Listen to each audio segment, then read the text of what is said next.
She's dead, wrapped in plastic.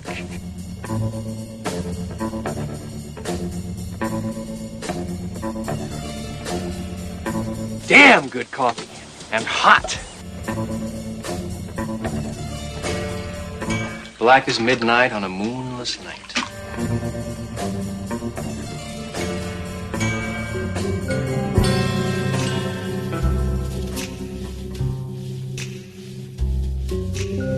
Do your palms ever itch?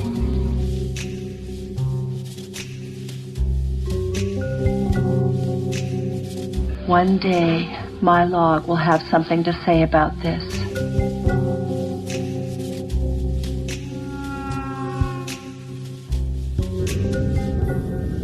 It is happening again.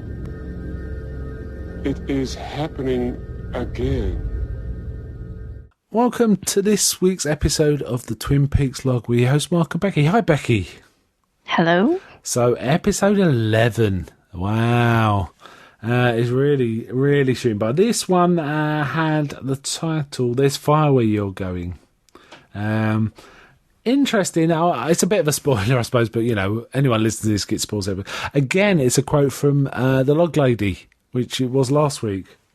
Right? Yes. So it's interesting that she seems to be sort of central to this. Interesting thing, this starts with shots of, like, the mountain cliffs of Twin Peaks. And we see a couple of kids. Well, it's two kids, then it's three kids. It's a bit weird. Two kids throwing baseball back and forwards. But suddenly the ball rolls off into kind of the road. And as the kid ran into the road, I was thinking, please, no, not Richard Owen, please, no. I can't bear it anymore. But it doesn't go that way. But I was very, I'll say jokingly, but I was very tense when you see a kid walking into the road around here, you know. With him, that maniac drone. Anyway, it rolls off, and they see a person kind of emerging from the like, just dragging themselves across the floor, and we see it's the Miriam, all bloody, crawling through the undergrowth. That made me think of a few things. And you know what? I can't think of any of them right now. It made me think. I guess it made me think a bit of Ronette Pulaski, a little. Yeah. But there's other Lynch stuff that this reminded. I think it might be where Isabel Rossellini comes out of the bushes in Blue Velvet. You know, she kind of emerges from the bushes. It kind of made me think of that. And, you know, the whole thing where Carl McLaughlin's character in Blue Velvet finds the ear. There was a bit of that. It's kind of, oh, man. One of the kids says to the smaller ones, "There's someone there, go tell Mum." And she looks a right poor state, does Miriam, doesn't she? Yeah. I mean, ugh. And then we see Becky get a phone call, and it's like, it's hard to interpret what's going on here, right? She's saying, "What? Where? But I don't have a car." And then she rings Shelley saying she needs a car. It's Stephen. And there's like tense music. Shelley sort of runs out. This whole sequence kind of reminded me of season 1 and 2, somewhat. Yes. You know, you didn't quite understand the sort of hysterical element of it. Shelley's going properly nuts, and you don't quite understand what's going on. What, where, and all this. It's Stephen. So Stephen had an accident, but then we see Becky reach under a bed and pull out a gun. So it's like, oh, shit. And that's not good. When Shelley arrives, she literally gets out of a car. Becky runs past her holding a gun, snatches the keys off her, jumps in the car and tries to drive off. It's like, you know, all in one take. It's like, whoa. Shelley really wants to... you know, she's frightened. When your daughter runs out of a house madly holding a gun, you fear for her and what she might do as well, right? So she tries to stop her. She jumps on the front of the car. But Becky doesn't stop, does she? She just carries on. She's properly enraged or something.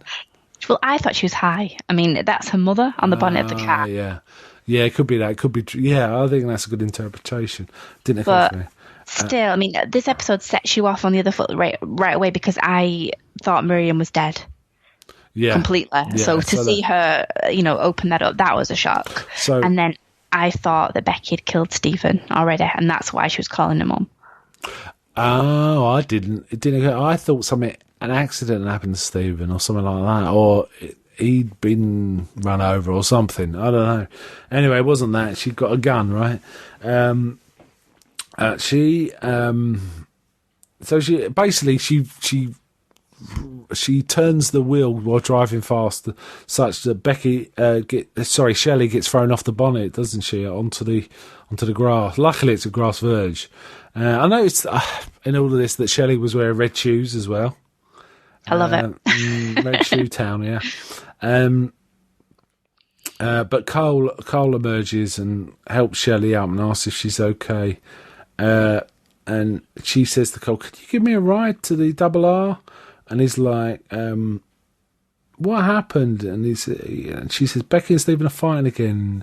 And Cole's mentioning there's always trouble. Anyway, Cole, to give her a ride, pulls out this like weird pipe, a silver pipe, and whistles down there. And the guy pulls up in a camper van. So Twin Peaks. He's got a train driver by whistle. Anyway, they're sitting in the camper van being driven. It's super slow, and she's saying, "Can't they?" Her knees grazed. Nice touch.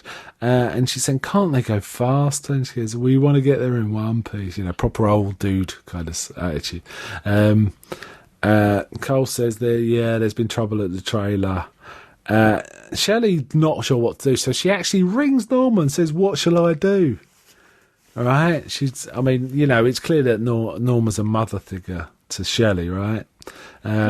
She said you need to call Bobby.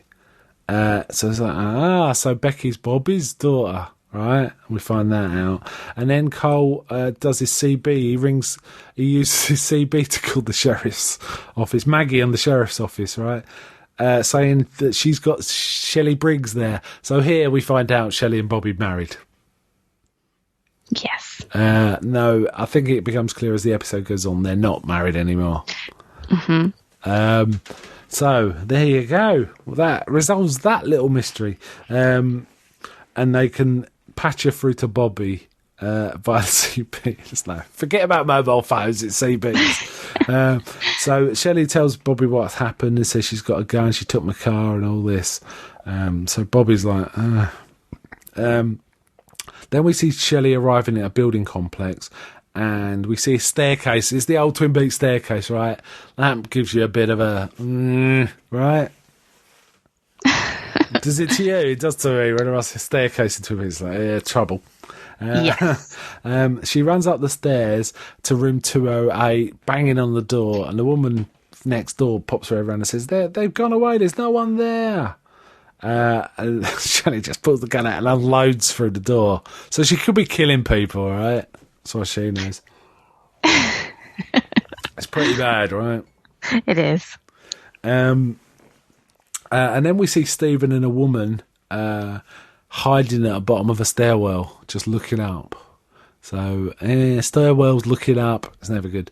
Now, I didn't realise who that woman was, but I did actually notice in the end credits, because I really pay attention to the end credits now, because a lot gets revealed in those end credits. You think, what? Who? When? Where?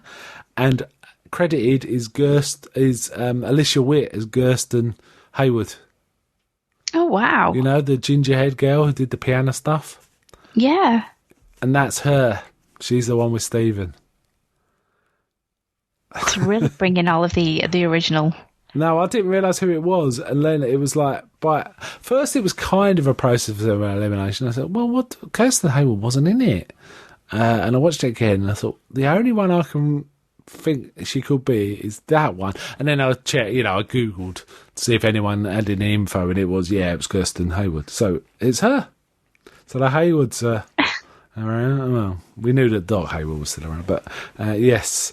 So, how about that? And then we see Maggie take various calls through to the sheriff's department saying, "Yep, we're sending someone on the way." So people were phoning in about the whole gun shooting business, right? Yeah.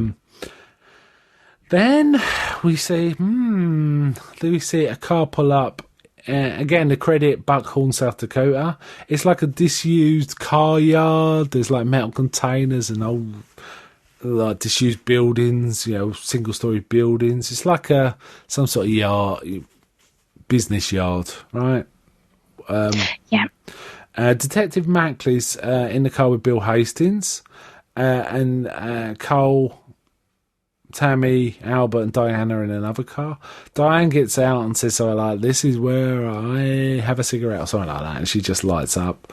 Cole sends Tammy over to talk to Bill to confirm this is the place where he sort of makes shimmy over. She shimmies over. Yeah. That's why Cole sends her everywhere, isn't it? It's obvious. It's terrible, really. And he says, yeah, and he says, I went for a hole in the fence and about 15, 20 feet in. And then she says, what happened after that? And he says, I don't remember.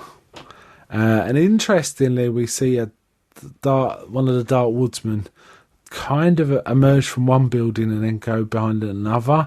But as he does so, he kind of fades in as he comes to the middle of the buildings and fades out again, rather than just moving across, doesn't he?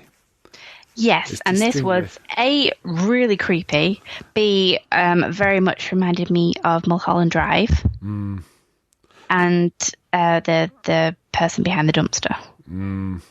And I have to confess, I have to watch Mulholland Drive again because I've forgotten most of it. Well, I think we should definitely cover that, and the way that it links potentially to this series, but. I think here that it was really surprising to me that Diane saw that person, and A, wasn't phased, and B, did nothing. She could see that they were getting closer and closer to the car. Certainly indicates she knows what's going on. Yes, and isn't on the right side necessarily. It also becomes clear, I think, that Cole and Albert know what's going on too, somewhat. They're kind of not entirely surprised in some of their dialogue. Anyway, we'll get to that. But Albert and Gordon Cole see the Dark Man too, don't they? They comment on it because Albert points it out to him and he kind of nods. Then Tammy comes over and tells them that Hastings confirmed it. And there's an interesting bit of dialogue here. This is really what I was alluding to. So Cole says to Albert, you think there's one in there? And Albert just says, we'll soon find out. So they're familiar. You think there's one in there? That suggests foreknowledge, right?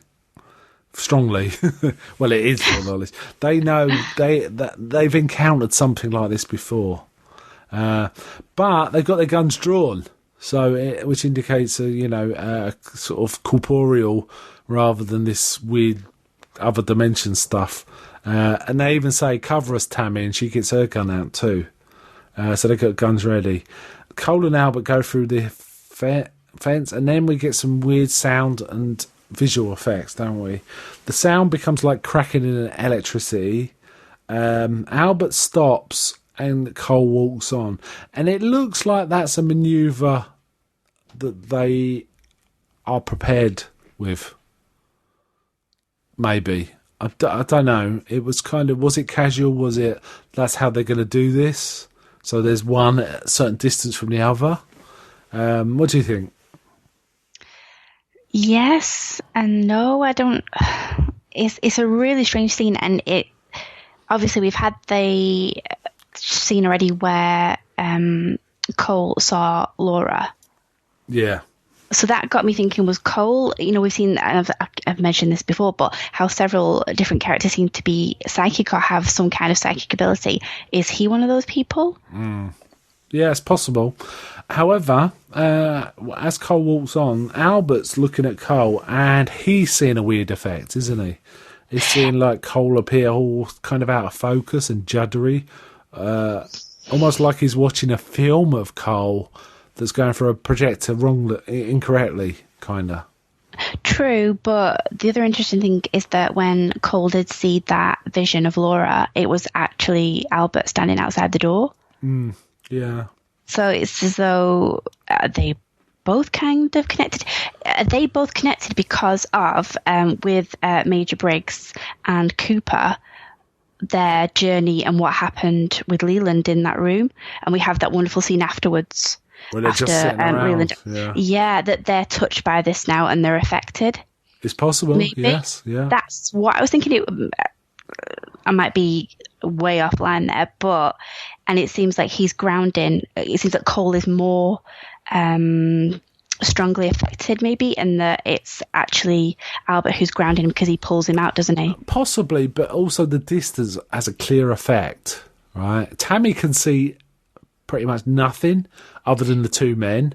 Albert can see something happening to Cole, but Cole can see something else completely different again. So it's like the distance to whatever that is.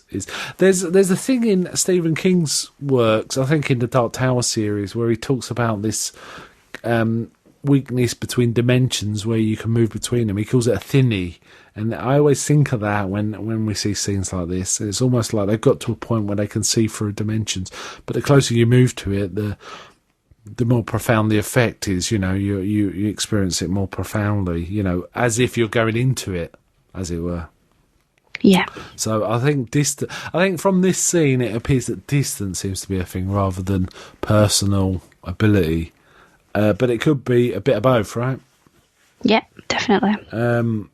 So we see Cole looking up, and the sky is kind of clear, but then it starts to twist in a swirly bath plug Photoshop effect. kind of cool. But then we hear the sound of a wind sort of almost like the air is being sucked away. And we see that Cole is kind of blurring and shaky, and he's looking up at the vortex. Albert doesn't see any of this other than Cole being kind of distorted. As I say, Tammy just sees the two of them just standing there, like they're just looking at stuff. Then the vortex kind of starts moving closer to Cole, who puts his arms up almost like in a supplication, you know, a religious supplication kind of move, right? He puts both arms up in the air. But through the tunnel, it looks as though something is coming through. And I thought he was like preparing to embrace it at one point. Yeah, or hold it back or something, or it might be just fear. Then he's a very odd shot. We see the three of the woodsmen standing at the top of a staircase. Yes. And it looks very much stylistically like the room above the convenience store into it, Fire Walk With Me, to me. Yes.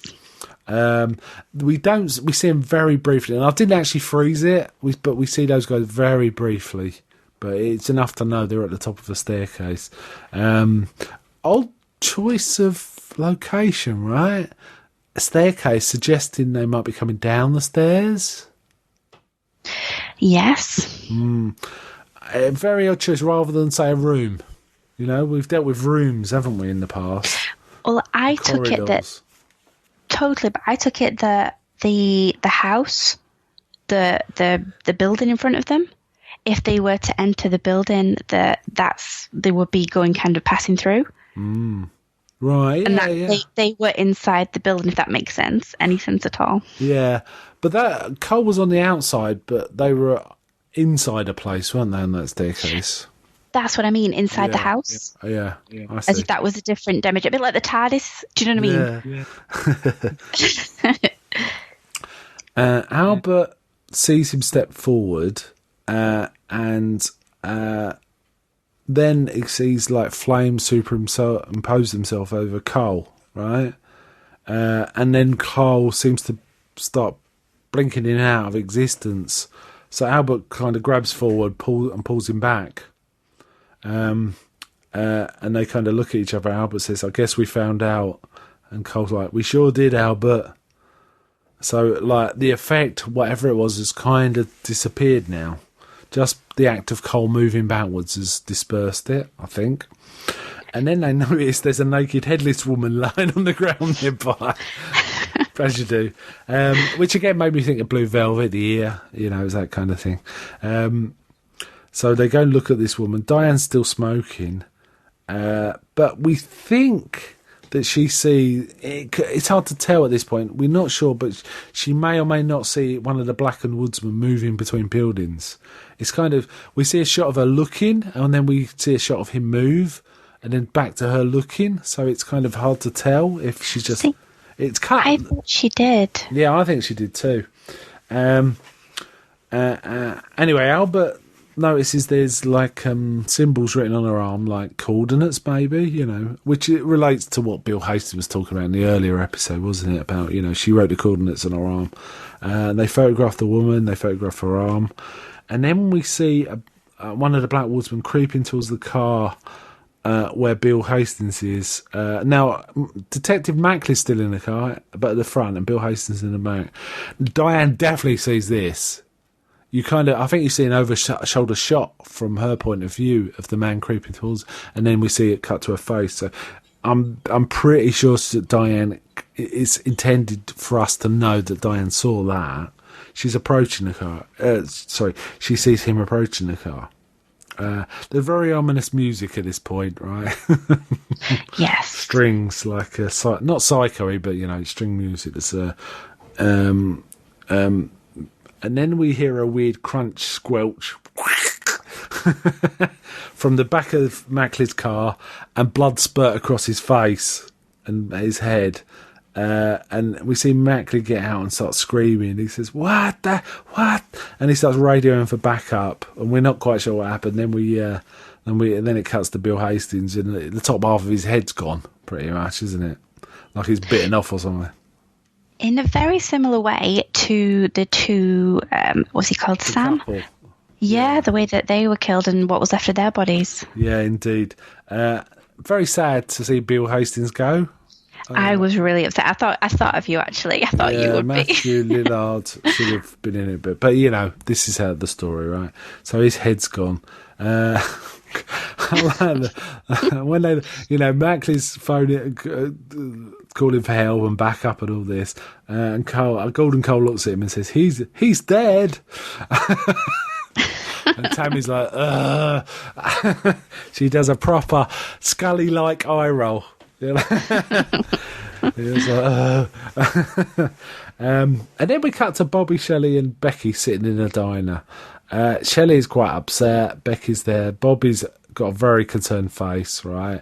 And Becky's like, "I want out," but then she starts, she's basically in this terrible marriage and she wants out and he's never going to change. And then it's, maybe he will change, maybe he is changed. He's always looking for work. So it's like, it's like a typical victim, right? In this kind of sort of circumstance. They're Bobby and Shelley are listening patiently, but they're kind of looking at each other. And it definitely made me think back, the whole Shelley and Bobby business in season 1. And season 2, when Bobby was being a dick to her and stuff like that. But you can see ages and experiences made Bobby... And Bobby's a man now, right? He's not a boy anymore, is he? Oh, no. And it's fantastic character development. Yeah. And we've talked before about his relationship with his dad and such, so it's really interesting to see him sat across the diner from his daughter. Yeah. And the way that they don't seem to really be connecting. Yeah. It's a really interesting one. He kind of... I think there's definitely an undercurrent there. He's thinking about how he used to be too. So he kind of knows a shit hill because he was one. Yeah. Not in the same league as this guy, but they also could be remembering Leo, right?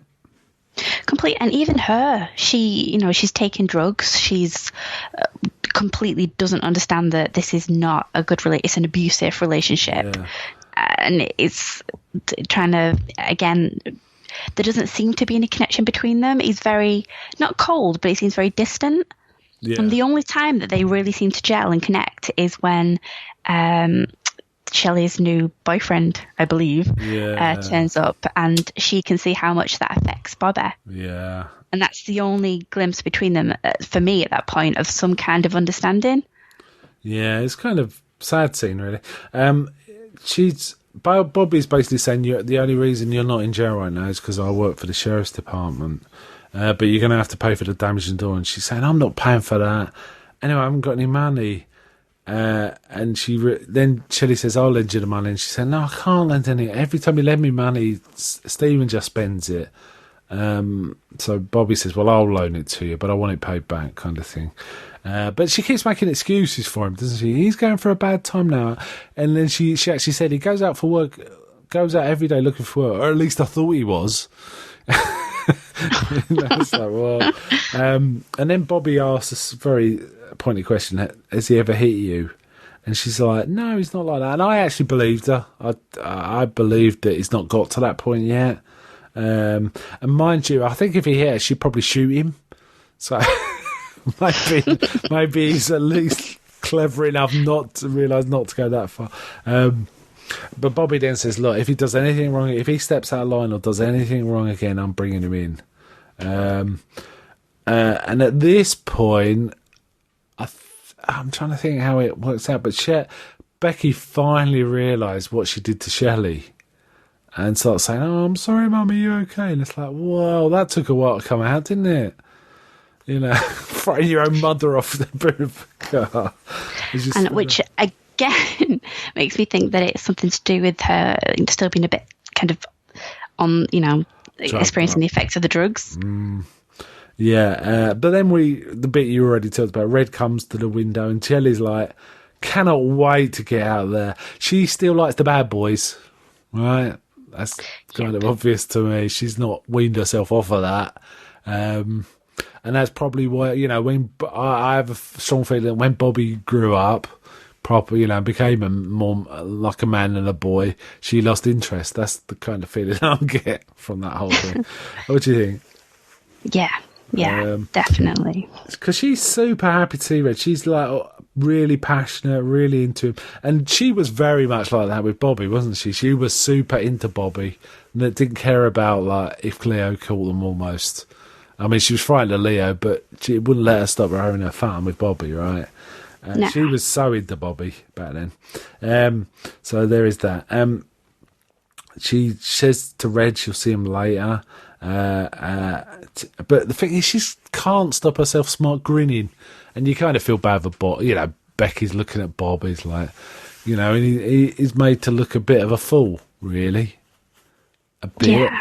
Like, nothing he can do. But, as I say, it's obviously matured now, and Dana Ashbrook puts it across really well. I'm really digging Dana Ashbrook in this series. I always liked him, I always liked him. But, man, he's doing some great work. And then we have a super crazy scene that comes out of nowhere. There's a shot into the diner, which I thought was going to be Stephen. I really did. And the lights go out. Bobby tells everyone to get down. He goes out and tries to figure out what's going on. It turns out a couple and their kid have driven past, but the goofy, terrible husband left a gun in a box in the back of the car, and the kid got it out and shot. So we get a goofy husband being told off by his wife. What about that kid? I know. Just standing there looking surly at Bobby, giving him I'm thinking big, do you? I kind of stuff. Like, what this kid? And completely unfazed by what's happened. Yeah. He takes the gun, doesn't he? He empties the shell. He says, I'm going to have to take everything. He's got it totally under control. In any other normal situation, he's bossing this situation, right? So, I need all your names and addresses. I need this. And meanwhile, there's a woman tooting a horn, right? And he's saying, "Stop it, ma'am," and trying to talk to them. We get the surly kid, and then he goes and talks to the beeping woman, and she's going, "Men." Oh! Just before he does, we see a deputy called Jessie turn up, being very Andy-like. She goes, that? He's saying, I was at Big Gad's gas farm and I heard shots. And Bobby gives him quite, very briefly and professionally, a brief rundown of what's gone on. And he says, I'm just going to see if I can quieten this woman. He goes around to this woman beeping a horn. And she's just screaming her head off, isn't she? Why is this happening to me? We're late. We got miles to go. It's way past 6:30. Old lady. So he's trying to deal with her, and then it gets even more mental. I don't even know what this scene means. Did you get the weird zombie thing? I thought at first, has the person in the car next to her been shot and she hasn't realised? Yes, I thought that. Or I thought it was a sick person. I thought it was going to turn out that she was screaming because she needed to get this person to hospital. So, but basically, I don't know if it was a man or a woman or what it was, or a kid, but it was basically all sweaty and pale and just come up from this footwell, this thing, and slid up the seat and was like dribbling green vomit, and then kind of leaned all over this woman who's screaming, and Bobby's just looking at this. What was that about? I have no idea. No, that's one of those, what the fuck? Anyway, that scene ends, and it was a pretty intense scene, and it was bouldering. That is super weird.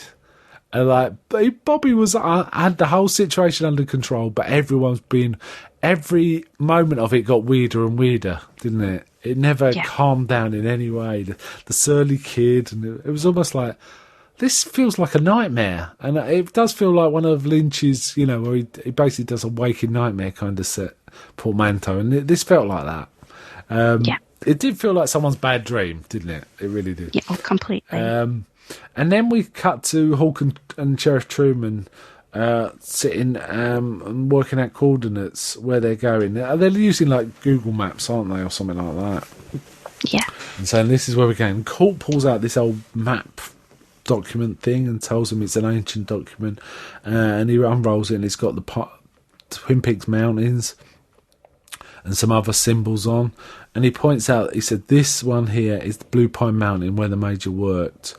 And you could see, us watchers could see that a black mark on it, which is the black mark that was on the card that Cage Cooper showed Daria, right? Yes. That's on there. And then he starts explaining some of the symbols on it. He said, "This is a fire." He says, "No, this is a fire. It's like fire. But it's more like electricity. So electricity comes into it."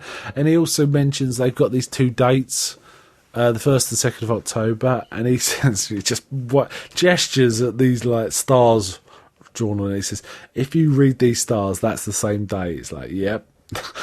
There's a plot trio I've read.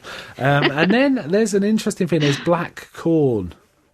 They point to black corn. He says, this is corn, but it's black or diseased and unnatural, which made me think of the Burnt Woodsman. And corn burnt would be black.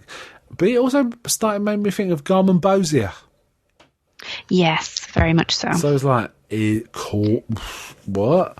And then he talks about if you put the black fire and the corn... if you put the fire, this special fire, and the corn together, you get black fire. And then Truman says, well, what's that symbol? And he points to that symbol, didn't he, that Cage Cooper had on his card. It was also on Briggs's note from a few weeks back, wasn't it? And Hawk says, Frank, you don't ever want to know about that. And Frank's like, okay. What? Come on, you got to ask, right? And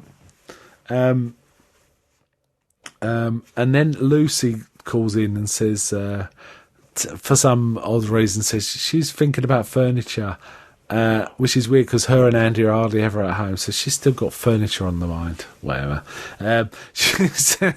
Margaret wants to talk to Hawk, so she gets put through, and he says, "You found something, didn't you, Hawk? What did you find?" She repeats some of her phrases. Did you notice that? Which made me think of the Cage Cooper and Cole conversation. He said, "What did you find, Hawk?" "I can't tell you that," she said. And then she says, quite pointedly, "My log is afraid of fire. There's fire where you're going," and stuff like that. And it's very interesting, right? I'm trying to remember some of the... Does she say there's fire where you're going, which is the title of the episode? Right. Yes. So she says... she's kind of a warning kind of thing, and then she said, "Good night, Hawk." And he says, "Good night and thank you, Margaret." And then there's a tap at the door, and it's Deputy Jesse. And he says, "Sheriff Truman, would you like to come see my new car?" He says, "Can I see it tomorrow?" He says, Sure. It's like, wow. And it's like, okay. Very Andy-like, or, one of those characters. Yeah. Then it cuts to Cole in an office. Interested, his right hand shaking. Now, we've seen that before, haven't we? Whenever there's something coming in and out of the lodges. That's when we usually see arms shaking. And he's saying, it's shaking like a cat on a hot tin roof. He wants some coffee, and Albert's saying, I wouldn't have coffee. What about warm milk? He goes, coffee? Did someone say coffee? He's like, all that. Now, Albert then shows Cole the picture of Ruth Davenport's arm with the numbers on. And then he looks at Diane's face, and he sees that Diane's like memorised, she's mouthing the coordinates, so she's obviously memorising them. Now, was that a plant, do you reckon, to just let Diane feed someone else? Do you think that was like a deliberate trap for Diane? I think so, because Cole did it very knowingly, right? They did it knowingly. Yeah. Yes. And then Diane asked if she could smoke. And then I think Cole asked, what place does those coordinates represent? Interestingly, Albert says the last three numbers are smudged, but they represent a small town in the northwest. And just before he goes on, and we are all expecting to say Twin Peaks, right? Mackley comes in, says, yep, that's Ruth Davenport's body. Albert says, did you find Major Briggs' head anywhere? And then they start talking about it, don't they? And Cole says he saw someone. Like a homeless man with a beard and a wool cap. A dirty... Well, did he say dirty woodsman or something? I think so. He says it looked like a homeless man with a beard and a wool cap. And interestingly, Diane says, I think I saw someone like getting out of the police car, which is the opposite of what she saw, isn't it? She saw someone go towards it. So she's just saying things that weren't true, but for no obvious reason. Why doesn't she just say, I saw one go towards it? Why did she specifically say, I saw... And then she says, I could be wrong. Tammy says she didn't see anyone, all right? But I don't think Tammy has got, if there's any sort of gift or whatever, Tammy's not that involved with the case as everyone else. No. So she's kind of that neutral person. I suspect she doesn't know about Blue Rose cases, for example. Yeah, but it's just a bit intriguing that Diane says something that's almost the truth, but it isn't. Do you know what I mean? I didn't quite figure that out. And then Cole says, I just remembered I saw 3 bearded men in a room. Dirty bearded men in a room. But he says a room. He doesn't say a stop for stairs. He says a room. So it's like, what is going on there? Is this just terrible continuity or what? I don't know. Or is he holding back some information? Yeah. Or is he telling Diane he saw men in the room rather than... Yes, that's what I was thinking. But he'd only just remembered it, so I don't know. It didn't seem contrived that way. And then we see Dougie. When we cut to Dougie, we get a bit of Dougie. I always like a bit of Dougie. He gets called back into his boss's room. I love the fact he's called Battling Bud Mullins. He's got that on his poster. They get Dougie. They lead him in by holding coffee in front of him, don't they? Yeah, good old Dougie. So his boss tells him about the insurance scam, and the Mitchum brothers were actually innocent of arson and should be paid out. So in fact, someone's contrived to make them look guilty, so they lose 30 million, where in fact they were due it. So someone else has been fiddling with insurance to make them not get their payout. So that's what Dougie uncovered. So that's interesting, right? And he says, now they wanted to see you. Now, usually I wouldn't put one of my agents in with someone like this, but you got some good, he basically says you can give them their check. So he's sending Dougie into the lion's den here, right? And he also says this conspiracy is a big one. And he says it may span police corruption. So it's like, what? Whoa, we're getting into here. But he says, and though the Mitchums are supposed to be gangsters, they are in no way part of it. And he says, you might think, and then he starts going about this, you might think this might be a disaster for a small firm like ours, but I took out a secondary policy that covers them and more. So he's happy. He's got a bit of money too. Like, whoa. Then it cuts to the good old Mitchum brothers. Great scene, this. They're eating cereal. One's eating cereal, and then Rod's eating cereal, and then reading the newspaper. And Bradley comes in and picks up his Sultana brandy. And he's like, look at his Sultana brandy like it's dog shit or something. He's like, and he says, I dreamt about killing Dougie Jones. I can't wait to kill him. So he's like, and he's quite agitated. He says, can you wait another 3 hours or something like that? Then we see Dougie's boss leading him to the car.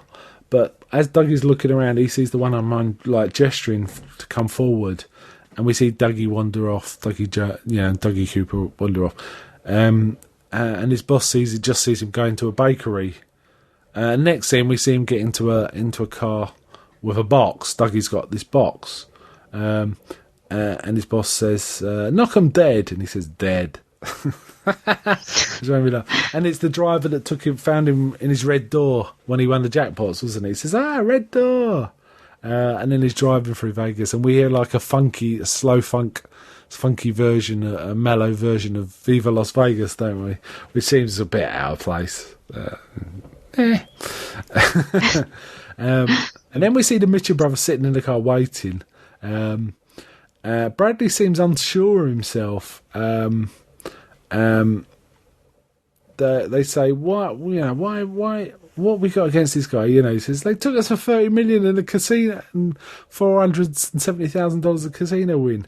And he says, well, but he did take out Ike the Sprite for us. He says, no, it wasn't for us. It was all this. Anyway, they're kind of arguing about it. Then Dougie gets driven to a spot in the desert. 7. Say again? 7.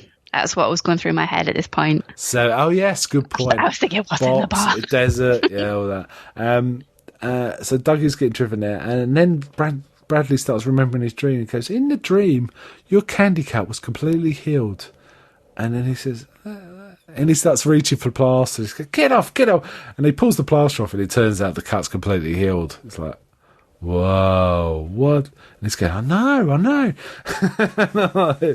and then they meet Dougie, and he's holding this box, and they're just about to shoot him pretty much. Bradley says, stop, and he gets Rodney to one side. He says, look, in my dream there was something in that box, and if he's in that box we can't shoot him.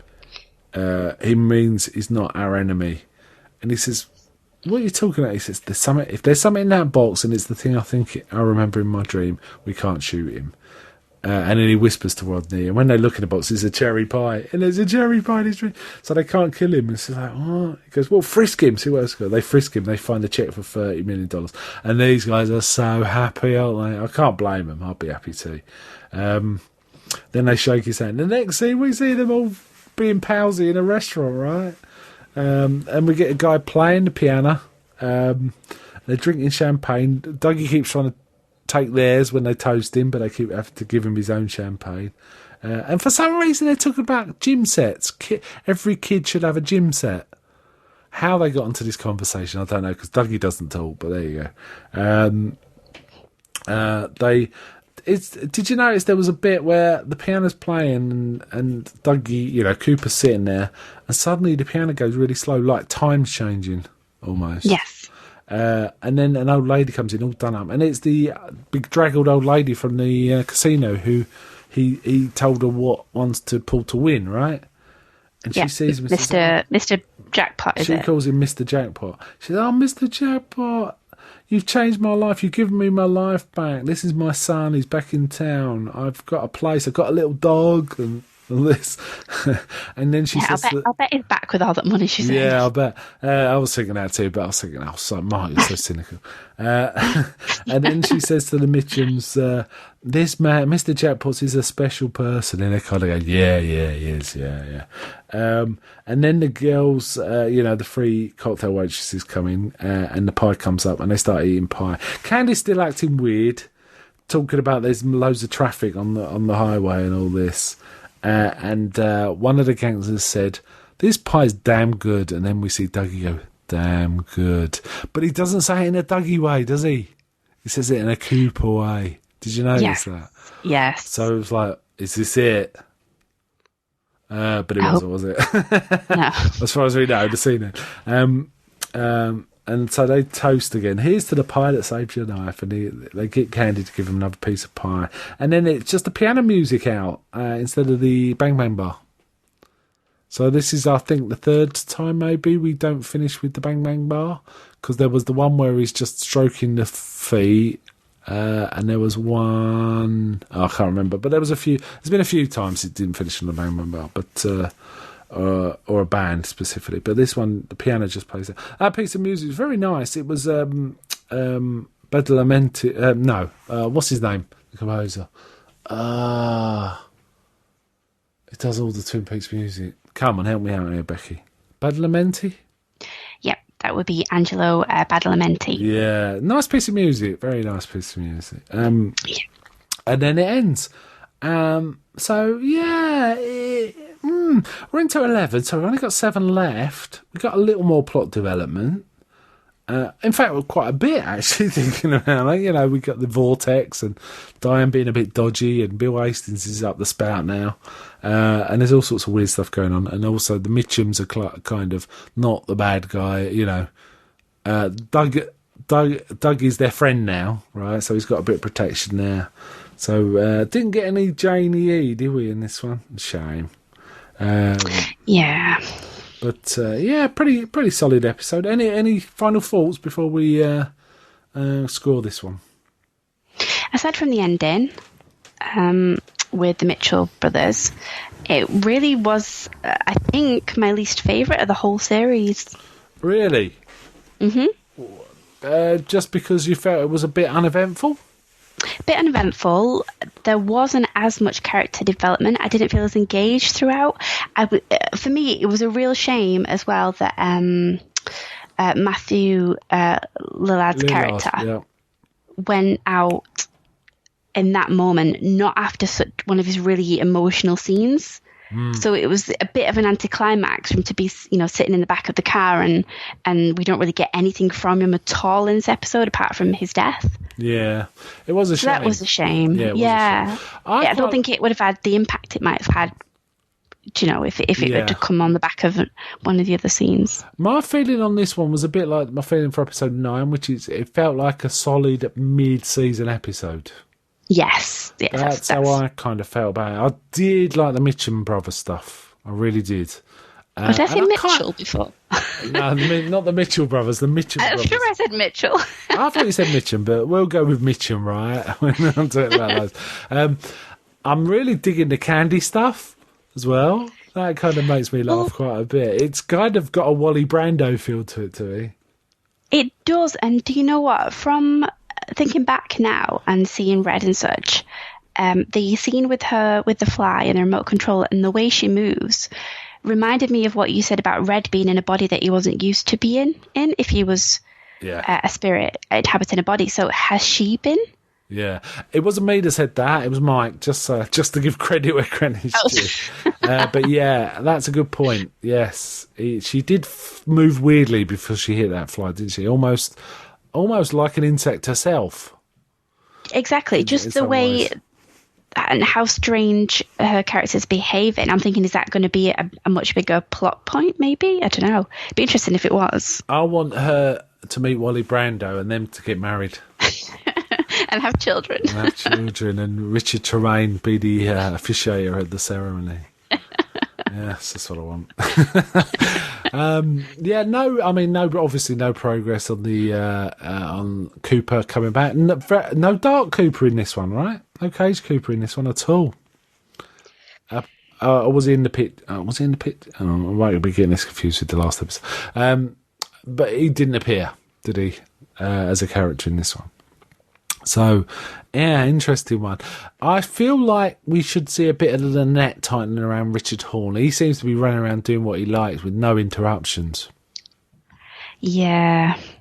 I'm interested to see where that goes. Yeah. It's like the sheriff's too busy figuring out this map and stuff, which is fine, but I feel like that should be something. I know we need to address reality a bit.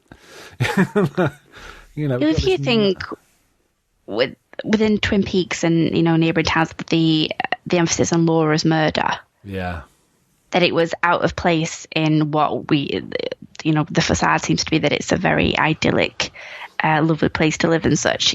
He's going around, basically wreaking havoc and with no consequences. So that is a little bit of a plot fall. It's a bit troubling, isn't it? Yeah. Yeah. Okay. Okay, let's rate this one. What would you give this one out of 10? I give it a 6. I'll give it a 7. I liked it, I think, a little more than you. I recognise it's not a solid... I think some of the weirdness felt a bit possibly Lynch bullshit. I'm thinking of the whole scene with Bobby and, the shooting and the car and stuff like that. Though I really liked it. I thought Dana Ashbrook made it work for me quite a bit. And the scene before that in the diner with Shelley. I just like Dana Ashbrook, really. I think he's probably my favourite from the old series so far, actually, apart from possibly The Log Lady.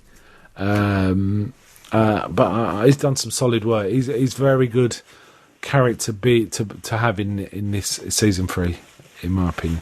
But yeah, 7 for me. Anything else to say, or should we wind it up there? No, just to add finally a bit about Cooper. I liked the slight reference at the end there. It's a little teaser, I think. What, the damn good, that one? Yeah, I like that. I thought that was very well placed. Yes. Looking forward to episode 12, I have to say. Really am. Okay, then. Let's wind it up there. So, bye from me. Bye from me. And until next time on the Twin Peaks Log.